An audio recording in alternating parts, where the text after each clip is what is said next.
Masih bingung untuk membuat surat perizinan berusaha? Nah, berikut adalah cara membuat surat perizinan berusaha melalui sistem online single submission atau OSS. Pertama, pastikan sobat memiliki hak akses berupa username dan password yang dikirimkan ke email yang dicantumkan saat pendaftaran. Kemudian, kunjungi situs oss.go.id. Setelah itu, pilih masuk yang berada di kanan atas, kemudian masukkan username dan password, lalu klik tombol masuk. Nah, setelah masuk, sobat bisa klik menu perizinan berusaha dan pilih permohonan baru.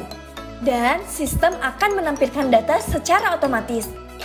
Selanjutnya, lengkapi data pelaku usaha seperti nomor pokok wajib pajak atau NPWP pribadi, BPJS Ketenagakerjaan jika sudah memiliki, BPJS Kesehatan jika sudah memiliki. Nah, jika sobat belum memiliki BPJS Kesehatan atau BPJS Ketenagakerjaan, proses perizinan akan tetap bisa dilanjutkan. Lalu, klik tombol simpan data, kemudian klik tombol tambah bidang usaha yang berada di kiri bawah. Langkah selanjutnya, sobat perlu melengkapi data bidang usaha. Caranya, klik pilih bidang usaha dan sistem akan menampilkan form pemilihan bidang usaha. Kemudian, lengkapi data berupa jenis kegiatan usaha, bidang usaha. Nah, untuk uraian bidang usaha akan otomatis terisi oleh sistem setelah memilih KBLI atau bidang usaha. Dan terakhir, mengisi ruang lingkup kegiatan.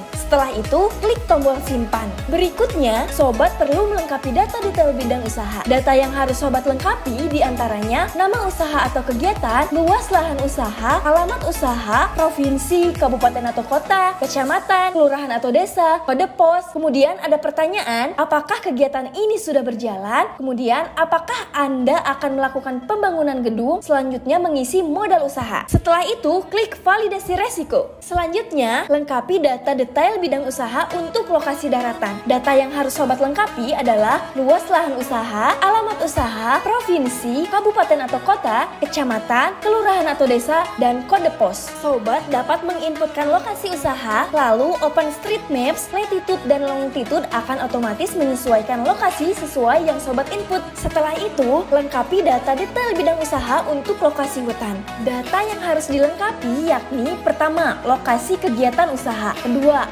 apakah sudah memiliki IPPKH atau persetujuan pelepasan kawasan hutan atau pemanfaatan hutan atau konservasi kawasan sebelumnya. Ketiga, jenis perizinan lokasi hutan yang dibutuhkan. Keempat, konservasi kawasan. Dan yang terakhir, apakah sobat memiliki surat rekomendasi dari gubernur. Kemudian, lengkapi data detail bidang usaha untuk lokasi laut. Data yang harus sobat lengkapi diantaranya 1. Lokasi kegiatan usaha. Kedua, apakah atas lokasi dan kegiatan yang diajukan telah memiliki kesesuaian kegiatan pemanfaatan ruang. Ketiga, luas atau panjang perairan yang diperlukan. Keempat, kedalaman lokasi. Kelima, rencana luas bangunan. 6, apakah perusahaan melakukan reklamasi. Ketujuh, nama perairan. Kedelapan, provinsi. Kesembilan, koordinat. Untuk koordinat, unggah file koordinat poligon dalam bentuk Excel. Terakhir, apakah lokasi lintas provinsi. Lalu, lengkapi data detail bidang usaha lanjutan. Sistem akan otomatis menampilkan skala usaha dan tingkat resiko pada usaha sobat berdasarkan pengisian data. Data yang harus sobat lengkapi yaitu pertama, apakah sudah memiliki perizinan berusaha yang masih berlaku dan diterbitkan sebelum implementasi OSS berbasis resiko. Kedua, jangka waktu perkiraan beroperasi atau produksi. Ketiga, deskripsi kegiatan usaha. Keempat, jumlah tenaga kerja di Indonesia. Jika sudah terisi semua, kemudian klik tombol tambah produk jasa.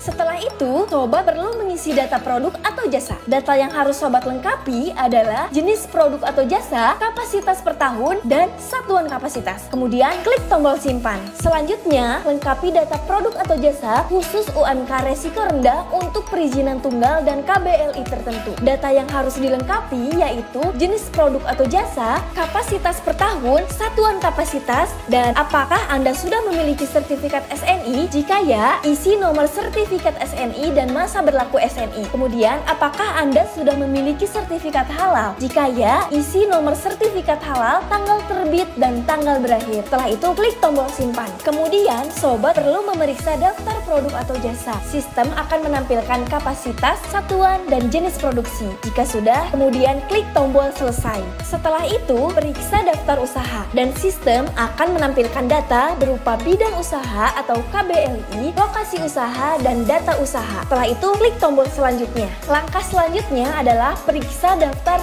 kegiatan usaha. Sistem akan menampilkan KBLI, lokasi usaha, data usaha, skala usaha, tingkat resiko, pernyataan mandiri, dan status. Kemudian klik tombol proses perizinan berusaha. Untuk perizinan UMK dengan resiko rendah, lanjut ke langkah 14. Untuk perizinan UMK dengan resiko menengah rendah, lanjut ke langkah 13. Langkah ke-13 adalah periksa dan lengkapi dokumen persetujuan lingkungan atau KBLI bidang usaha tertentu. Sistem akan menampilkan pertanyaan konfirmasi yang berisi apakah sudah memiliki dokumen persetujuan lingkungan atas kegiatan ini. Yang harus sobat pilih adalah jika pilih sudah, lanjut ke langkah 13A untuk memilih jenis dokumen persetujuan lingkungan yang dimiliki. Lalu klik tombol lanjut untuk ke langkah selanjutnya, yakni langkah 14 tanpa melalui proses pemilihan parameter. Jika sobat pilih belum, sistem akan menampilkan konfirmasi pilih jenis usaha dan atau kegiatan yang harus Anda pilih berdasarkan KBLI atau bidang usaha terpilih. Kemudian klik tombol lanjut. Jika sobat belum memiliki dokumen persetujuan lingkungan, maka data yang harus dilengkapi adalah pertama, parameter lingkungan. Pilihlah kondisi parameter yang tertera pada formulir sesuai dengan kegiatan usaha yang dilakukan. Kemudian, sistem akan menampilkan jenis kewajiban dokumen lingkungan yang harus dipenuhi, seperti SPPL, UKL atau UPL, atau AMDAL. Kedua, uraian usaha. Isilah sesuai dengan uraian kegiatan usaha yang dilakukan. Kemudian,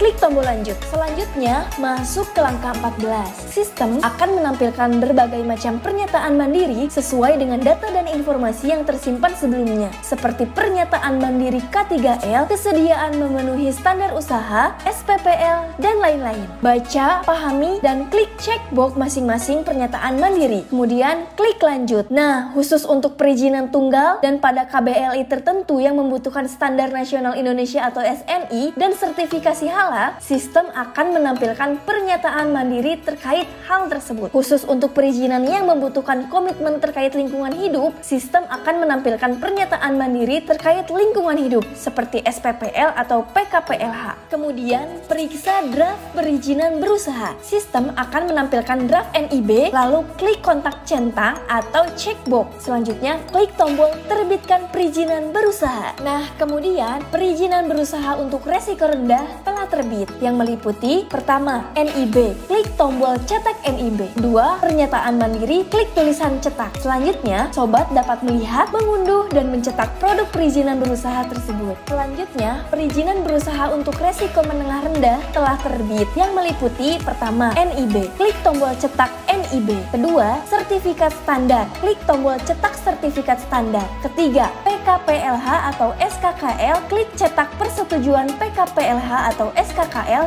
jika ada. Keempat, pernyataan mandiri. Klik tulisan cetak. Selanjutnya, sobat dapat melihat, mengunduh, dan mencetak produk perizinan berusaha tersebut. Dan kemudian perizinan berusaha telah terbit. Nah, berikut adalah contoh perizinan cetak NIB.